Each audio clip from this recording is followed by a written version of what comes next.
Welcome, welcome.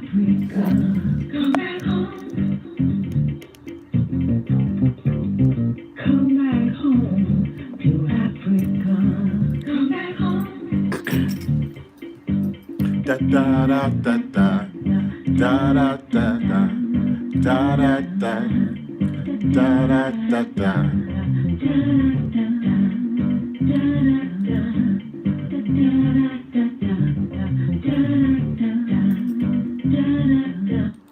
Greetings, greetings, greetings, divine, all blessed, peace and love, joy and prosperity, elevation, revelation, revelations, manifestation. You are now listening live and always in archive at your leisure and convenience to the Divine Prince, Pan-African spiritualist, practitioner, author, and advisor, Elagun Oloye Hoodoo Obeya Bokur, sharing with you in all things spiritual, mystical, metaphysical, cosmic, evolutionary, revolutionary, healing, and holistic from a Pan-African Hoodoo world spiritualist perspective, understanding that all is truly and indeed a blessing if you can just see beyond the veils, for it is all just an illusion and a test and one of the greatest divine mysteries of this life cycle. This is my constant prayer, my personal mantra, my affirmation, my reverberation, and it is my ever living reality. It is crucial to the very foundation of my inner standing, my teaching, my walk, my works along this divine, all blessed life path and journey. It is how I, the Divine Prince, make sense out of all that we're challenged with here in our daily existence on Mother, Father, Earth, and it is my personal place of power and inner standing, the place from where I begin, the place from where I realize and crystallize all my endeavors, understanding that I and I alone create and co-create my divine destiny, and I alone create and co-create my divine all-blessed reality. And so it is. Ashe, Asheo. Aibobo.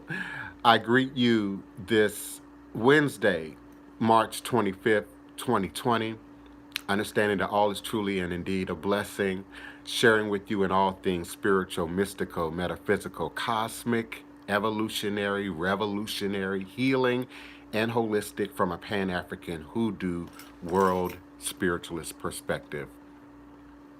I welcome each and every one of you, both individually and collectively. I invite you to use my Blog Talk Radio call-in number, area code 347 215 8967. Area code 347 215 8967, so that we can all hear you and appreciate your questions, comments, and requests. For my live YouTube chat, as always, please type in all capital letters in the chat box so that both myself and Kiona can see and respond to your questions in a clear and timely manner. I welcome Tasha Love, Taste with Tasha, Takia Jet, Kiona D. Carter, of course, my moderator in the chat, Chris King 81, Spiritual Offset. Welcome each and every one of you. Miss Mary Lay 5, I think that is, and of course 7, the gentleman. Welcome each and every one of you for returning, being consistent listeners and participants in the show. I invite you to participate, to call in today, to type your questions in the chat, and be a part of this squared circle of gods and goddesses. Today I wanted to talk more about plague gods. I want to reintroduce a little bit more about Marie Laveau to you. Many of you are familiar with Marie Laveau, at least as far as entertainment and literary works and dramatic drawings and paintings and the like. But very little is really understood about Marie Laveau, and I'm grateful and honored to be a really close friend of the one woman who came to New Orleans, couch surfed, did her homework, did her research, and was able to legitimize Marie Laveau on paper, and that's Ina Fretnick. But today I want to talk more about how she spent her days, how she spent her nights, and of course her connection to plagues and plague gods. Very little is really known about Marie Laveau, but the story that most tour guides tell is that she was a hairdresser to the wealthy white women who felt comfortable confessing their darkest secrets and fears to Marie Laveau. Some part-time researchers think that Marie II, one of Marie Laveau's daughters, actually held the hairdresser profession. The widow Paris, as Marie Laveau referred to herself, was much more likely to spend her days in service to others. Marie Laveau was a generous woman and was said to be a devout Catholic woman and was known to use her means, her magic, her voodoo in the service of others, to help others. Marie Laveau attended Catholic Mass regularly, her home filled with images of saints. She created a space that was protected and safe for all that lived with her and visited with her. She ministered to prisoners locked up inside the Cabildo, offering guidance to redemption and forgiveness. Marie Laveau was a woman filled with compassion and strong religious faith and belief, and a clear intention to help people in her community. John Kendall, a local writer in the early 20th century and a self-professed expert on Marie Laveau, wrote, "After dark, you might see carriages roll up to Marie Laveau's door, and veiled ladies, elegantly attired, descend and hurry in to buy what the old witch had for sale. An errant fraud, no doubt," he says, "but money poured into her lap down to the last day of her evil life." Mr. Kendall was not a fan, obviously, of Marie Laveau, and perhaps he was one of the many that thought voodoo was part of the dark arts, was part of black magic, was part of witchcraft, which indeed is unfortunate and not true at all. As I suggested on yesterday and on many previous shows, we must consider the source of our information, all of our information, including the information that I give you, that I share with you, that I offer you. I've never offered you anything that can't be researched, that can't be studied, that can't be found, that does not have a footprint.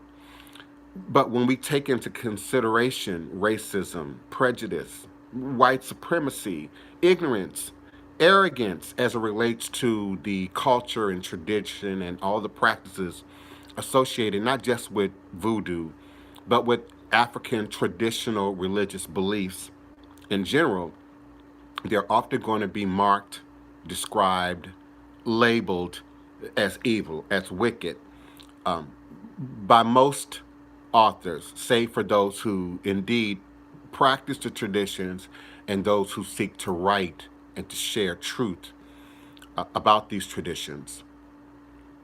New Orleans voodoo is the only Afro-Catholic religion to emerge in North America, in the so-called New World. New Orleans voodoo was born of the influence of not only the African nations that were at the root of the religion, but also from the New World colonies that had brought in enslaved Africans by way of the Middle Passage. We have to remember that in the 1700s, there were many enslaved in Saint Dominique, now known as Dominican Republic, Cuba, Brazil, Haiti, as well as Louisiana.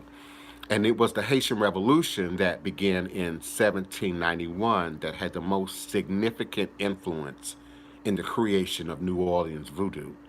It was the frightening stories of the revolution that heightened the fear of the religion of voodoo within the white community.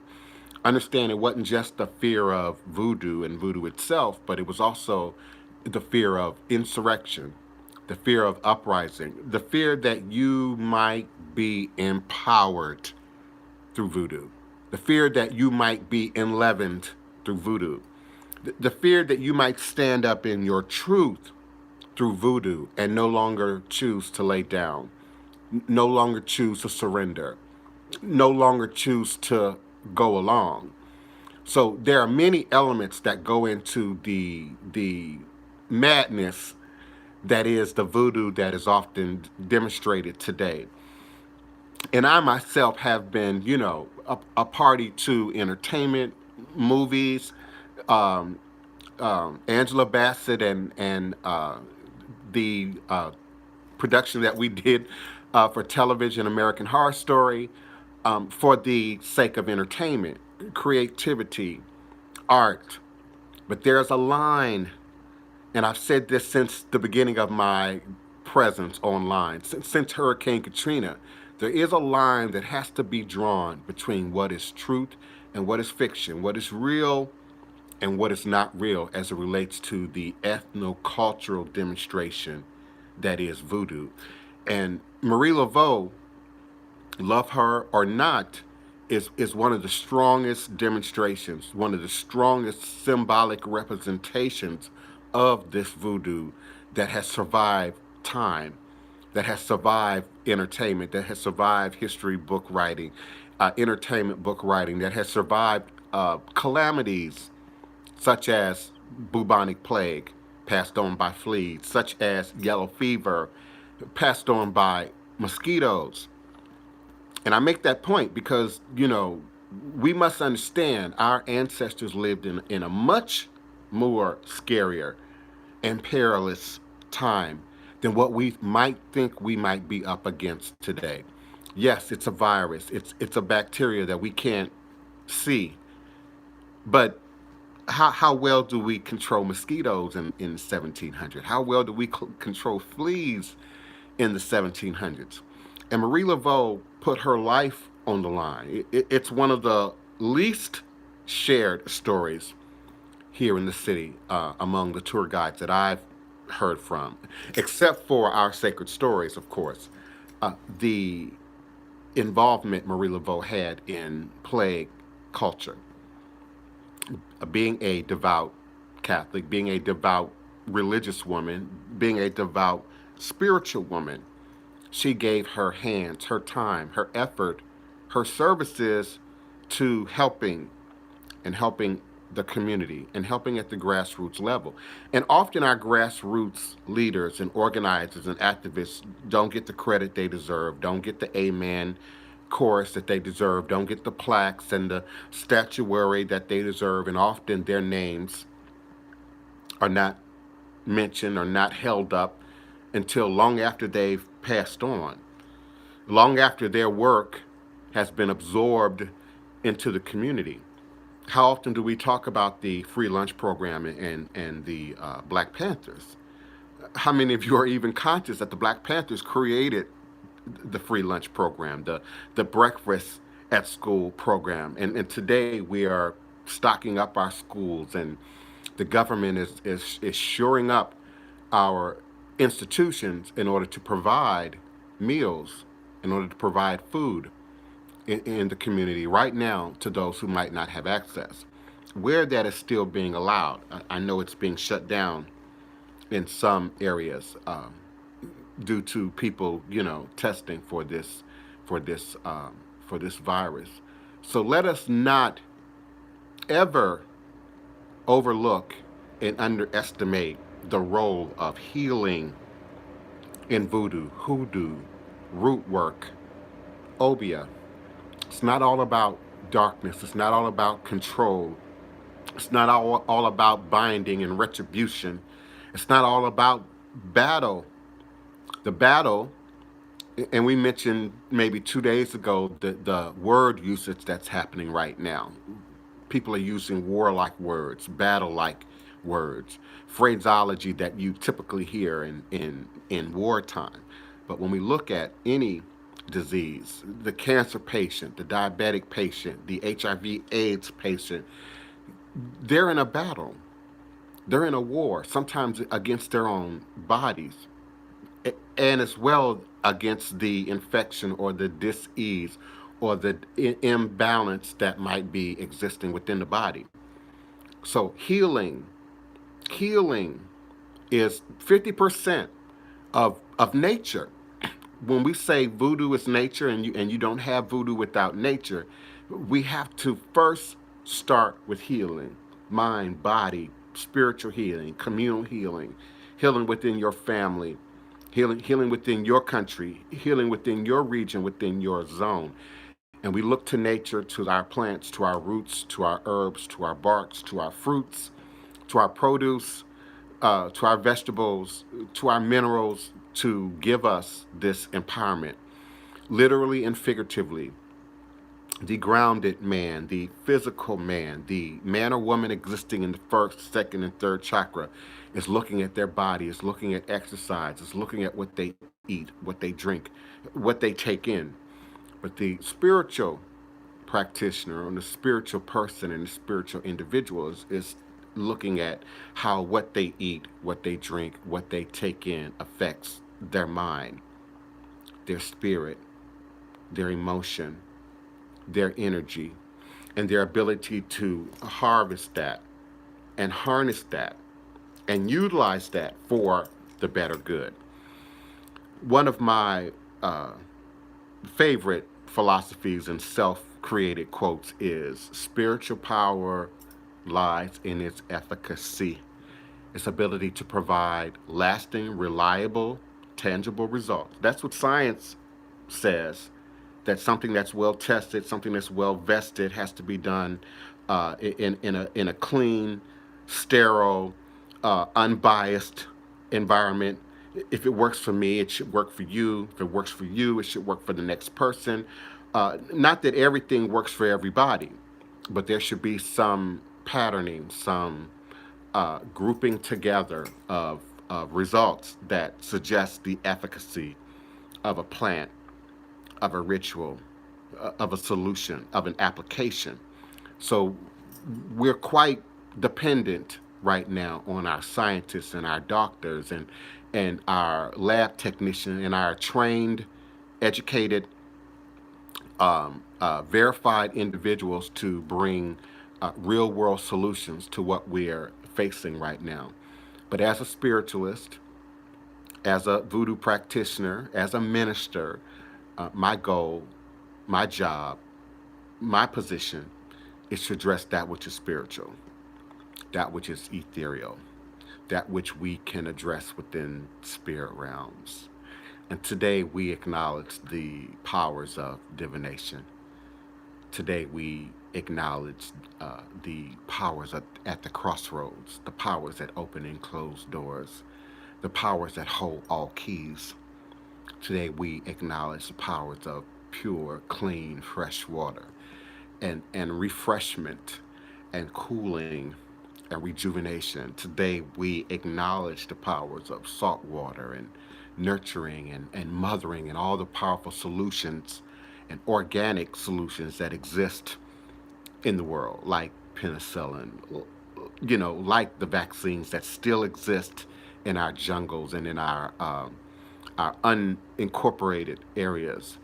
And so we also acknowledge the powers of the deepest mysteries of the ocean, the deepest mysteries of the mind, the deepest mysteries of life.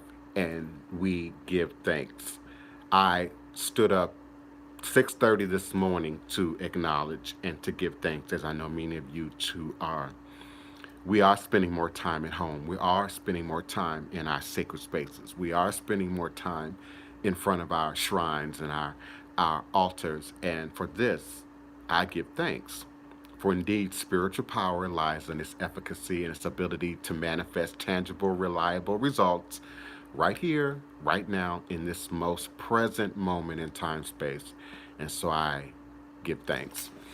Um, I give Marie Laveau a great deal of the credit and the responsibility and the motivation and the impetus for who and what I am today, for me being here today. It was a spiritualist church from Atlanta, out of Atlanta. Give thanks, Bishop L, if you're listening, who,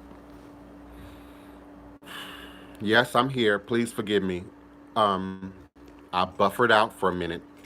Uh, but as I was saying, it was Bishop L in this spiritualist church in Atlanta that first brought me to New Orleans as an adult, some 23, 24 years ago.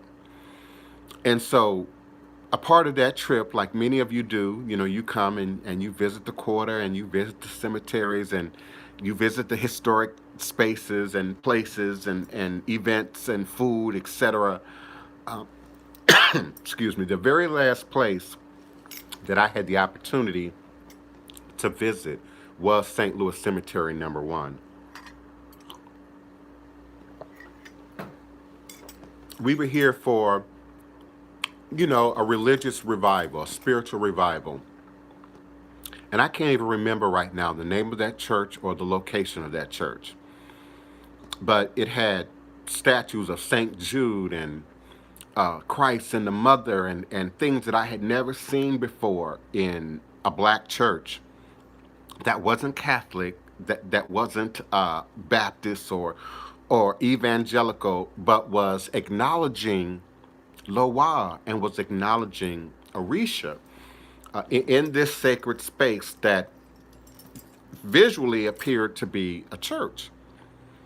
And I remember going into the French Quarter for the first time in this life as an adult and trancing out and getting lightheaded and hearing the hooves of horses on the cobblestones and really being transported back in time.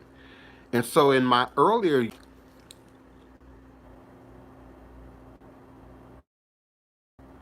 Keon, I know you see that. All my viewers and listeners, listen, there's certain things that I can say. There are certain things that I can talk about, and we start buffering. And tell me that's not conscious. It's hard not to think that there's something behind that there's a force behind that. So we had been in New Orleans for this retreat, this spiritual retreat for 4 days, 5 days, I guess. And it was the last day, and we were preparing to leave. The last day was a Sunday, as a matter of fact. And St. Louis Cemetery number one has really different hours on Sunday compared to other days of the week. And so we didn't know that. And so we get to the gate and the cemetery is closed. But we still acknowledge the ancestors and we still acknowledge Marie Laveau and we still did our thing. And so I credit Marie Laveau to me being in New Orleans, to me being called to New Orleans. So I went back to Atlanta for about, I don't know, 20 days, 28 days, something like that. Couldn't sleep, couldn't rest, couldn't sit still. Hopped on a Greyhound with the heaviest bag of fresh hand-dipped incense you can imagine and made my way back to New Orleans. And the funny thing, I was a vendor back then. That's how I made my living back then. I didn't sell a pack of incense really. I sold a few, gave away a few at the Eisenman Inn, at the Brentley, at the Salvation Army. But I spent most of my time on the street visiting historic locations, checking out the city, and bringing coffee and beignets to Marie Laveau every day. And Marie Laveau began to talk to me, began to communicate to me and through me and in me. And much of who I was, Swan Parsons, my heart goes out to you, beloved, if you're under the sound of my voice. I met Swan back in the 80s in California. Swan is from that historic family name, Parsons. She and I used to talk about Voodoo, used to talk about Marie Laveau, used to talk about New Orleans and Louisiana back in the 80s.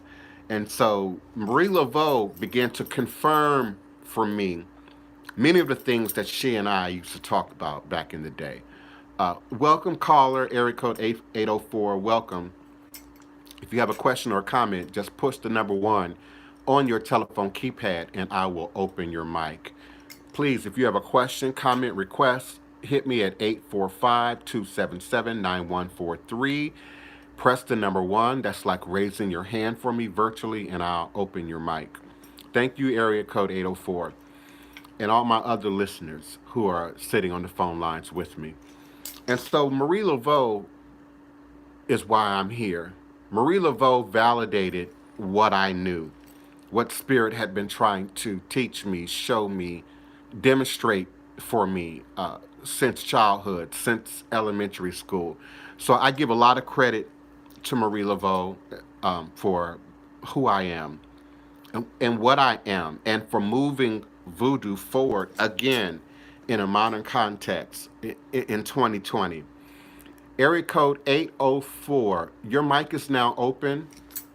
Who's in 2020? Who's calling and where you? Okay, I got a bit of a delay. Forgive me.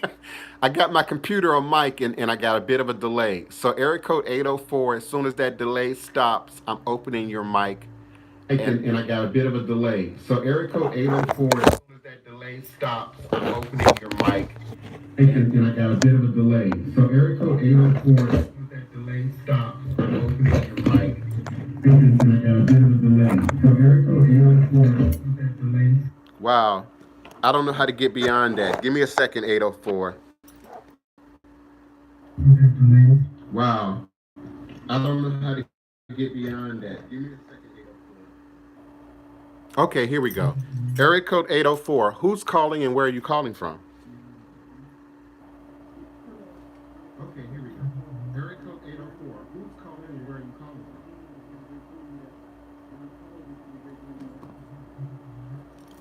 Yes, beloved. Thank you so much for calling. We most certainly do appreciate you. What's your question or comment? Yes, beloved. Thank you so much.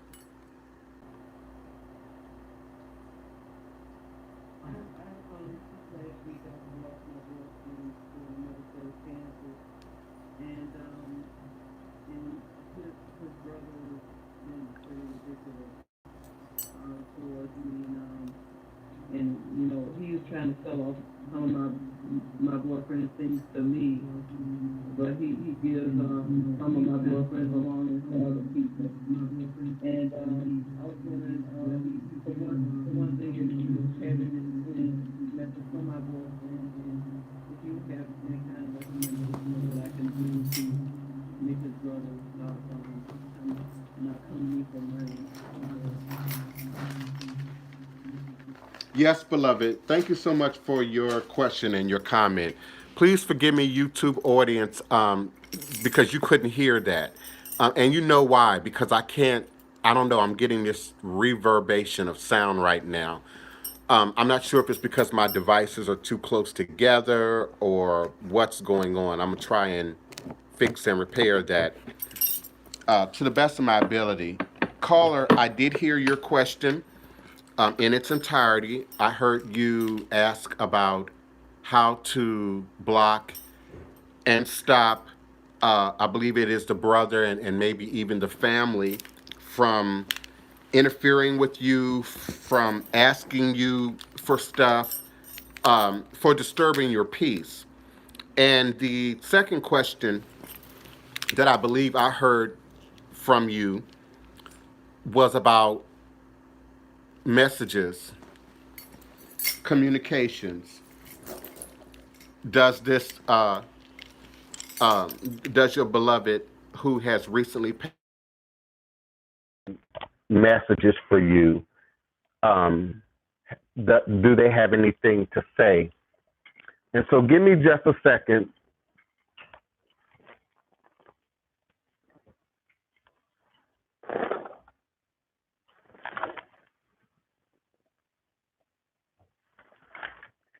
Now, the message that your beloved is saying, at first it's going to seem like what a beloved one would say to anyone who was still living, existing. Get up and continue.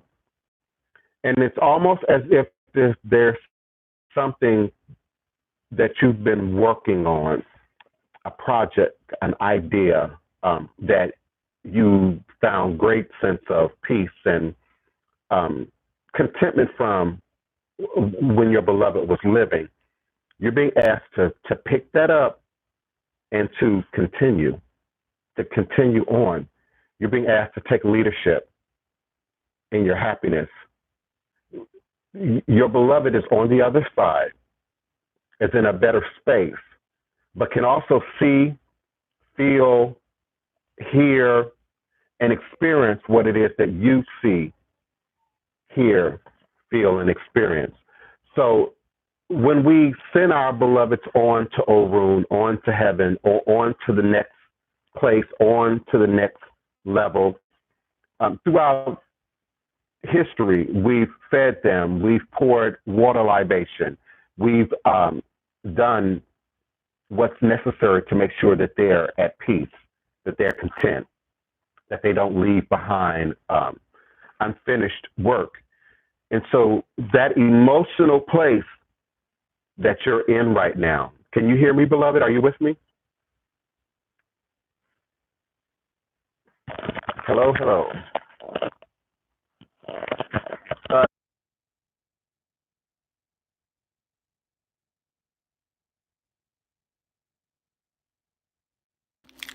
Okay. Beloved, are you there?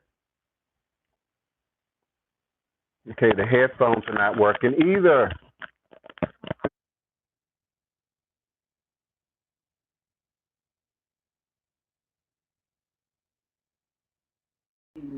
Okay, I hear you now. Thank you.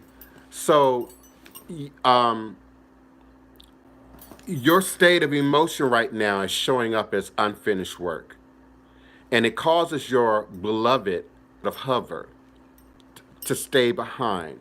It doesn't allow them to move forward. People who love us, our spouses, our parents, our friends and family who truly love us and are now on the other side want you to be at peace. And so you're being asked to get up again, pick up again, and restart that place that you were at a year ago and take leadership. Take leadership. You have something still to offer, and your beloved would want you to push that forward. Are you with me? You to push that forward. Well, Are you with me? it's more obvious things that I like to do, but I'm not really interested in dealing with anybody now or in the future. I'm just gonna be doing little things that enjoy my sons and all, and what's going on in their lives. Until my time comes to be for myself. But I have no interest in dealing with anyone in the future. But my question to you is, when my time comes to go to the other side, to pass on, will I meet him? Will I be with him again when my time comes? You know, it's a very Christian thing to say. You know, I'm going to meet my grandmother.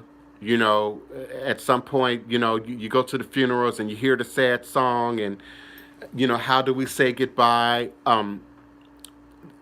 And so I compare this type of question, beloved, to a soulmate type question. And often in this culture, in the Western culture, we've been taught soulmates as sort of this Cupid, Valentine's Day, love type of thing. And soulmate conditioning is more about spiritual work. Spiritual work. We meet people, friends, family, lovers, spouses, you know, eventual husbands and wives that add something to our lives, but also show up to help us to grow and to learn a lesson and to move forward. And particularly when we look at soulmate families, because typically we travel in groups, not pairs, not triplets, but in groups. Typically, when we see that grouping, it's not just about reuniting the love, if you will, but reuniting the work, whatever the orientation of the work was or is. So absolutely, we meet our family, our friends, our loved ones on the other side in a better condition. But we also have to take into account that each and every one of us individually is on a journey. And we don't all just pass over, just transcend into the next realm and immediately become perfect and immediately become perfected.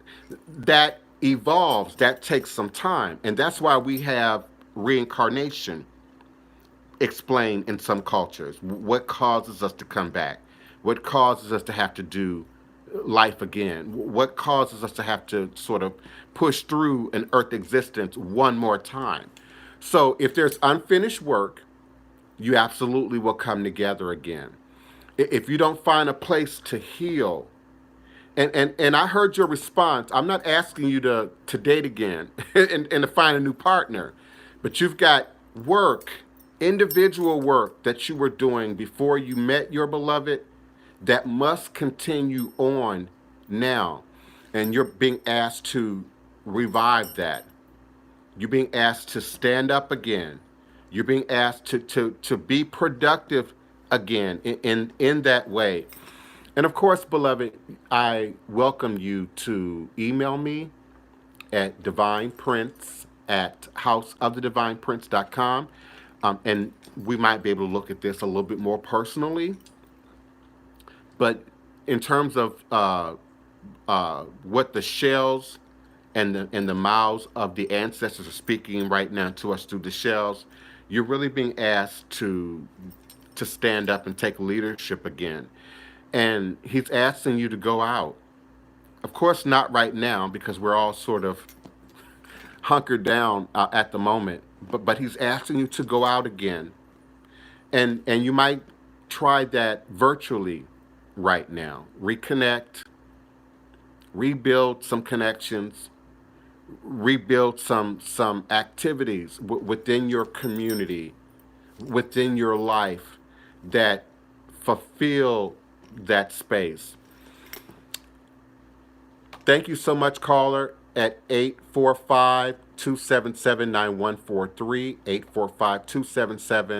845-277-9143. If you have questions, comments, and requests, please press the number 1, and I will open your mic.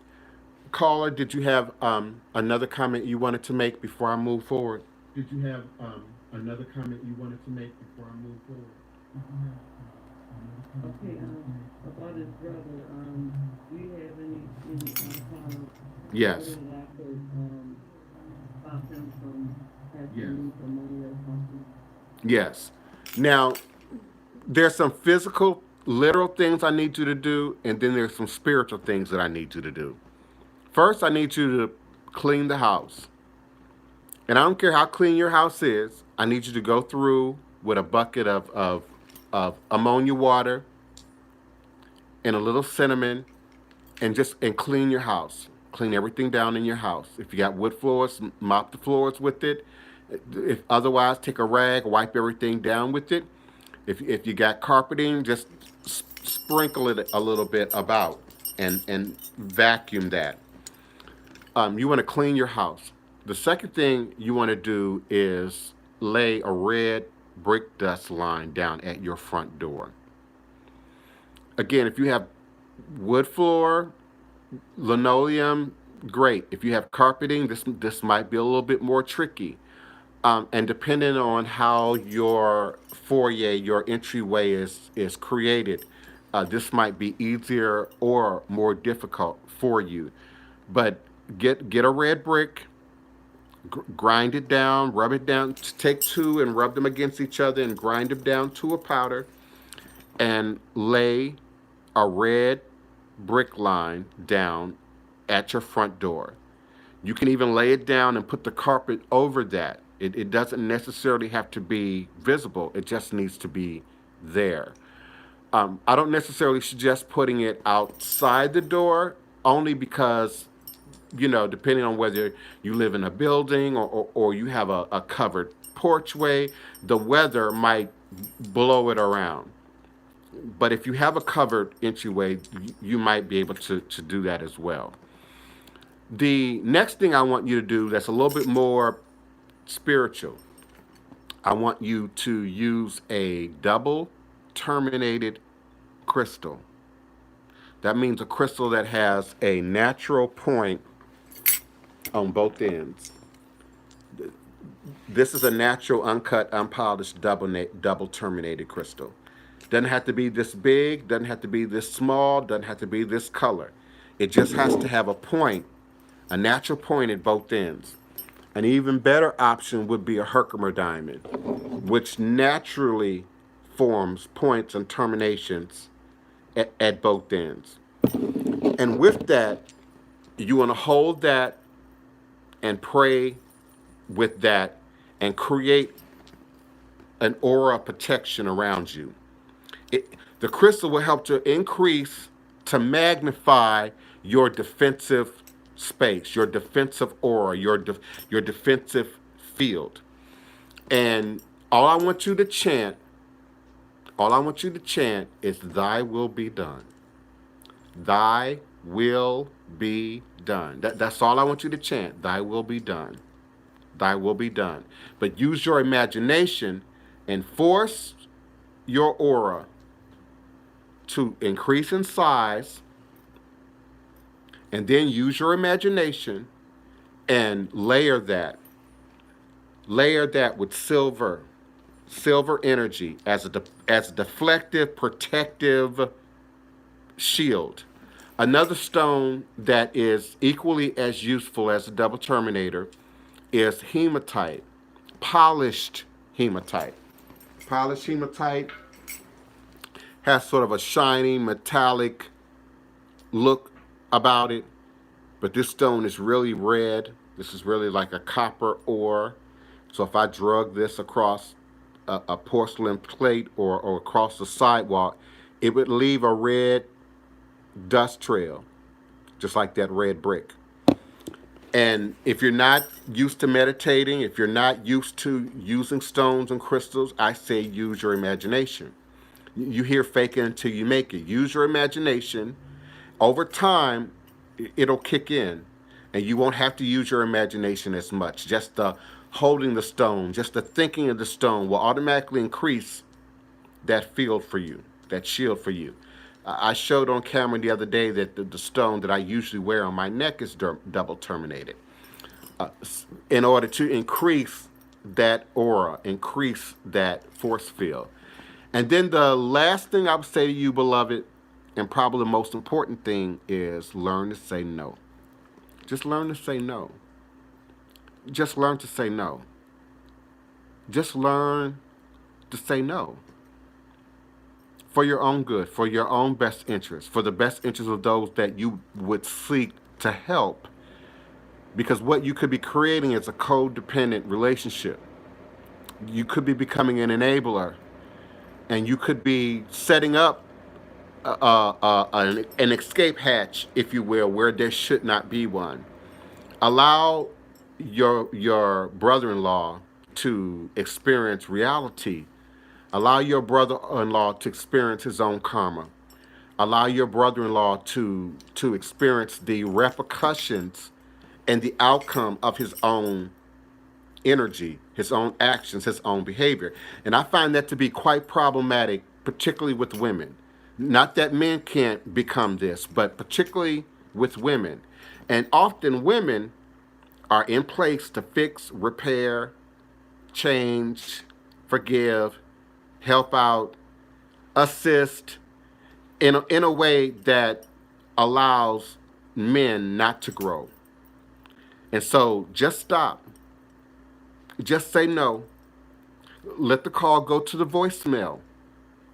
Force him to mention, to say what it is that he wants, what it is that he needs, before you have verbal communication with him.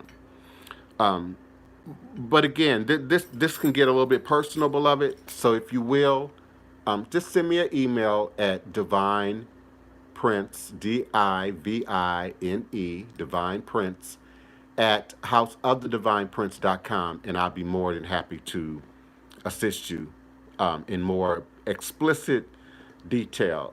But I certainly appreciate you. Keona, help me out. I appreciate the questions, the comments, the requests. Please do type them all in capital letters in your chat box so that we can see them and address them. I invite you, if you will, to call me at area code 845-277-9143. 845-277-9143. You can listen to the show, but you can also press the number 1 as our caller has done and participate actively in the show. Beloved caller, I've also found that burning sacred resins that have been prayed over, frankincense, myrrh, sage, can run people out of your house.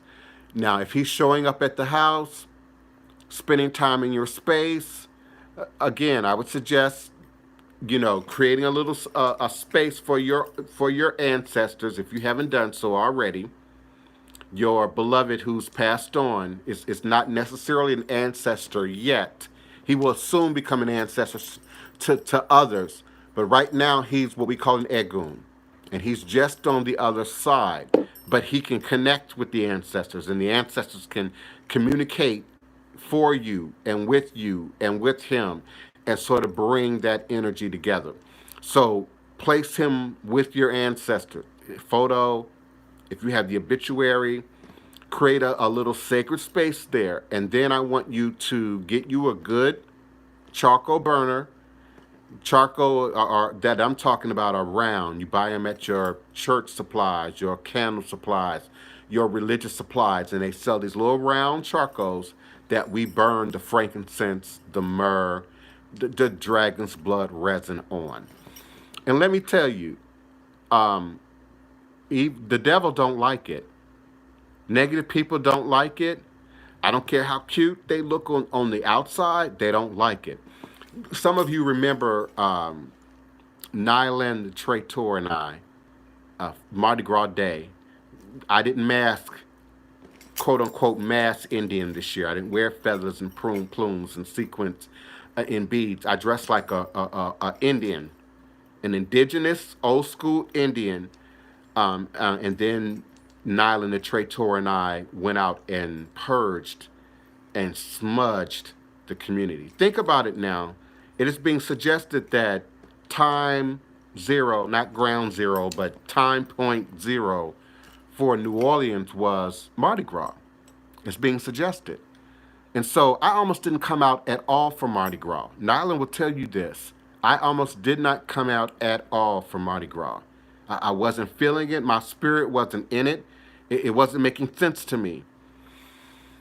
The night before, 11:43 p.m. instant, spirit dropped it in my consciousness, and we decided in that moment we were going out, how we were going out, and what we were going to do. We got up, we got dressed, we got our smudging and our incense supplies, and we went out. Frankincense, myrrh, sage. Many people loved it. Loved it.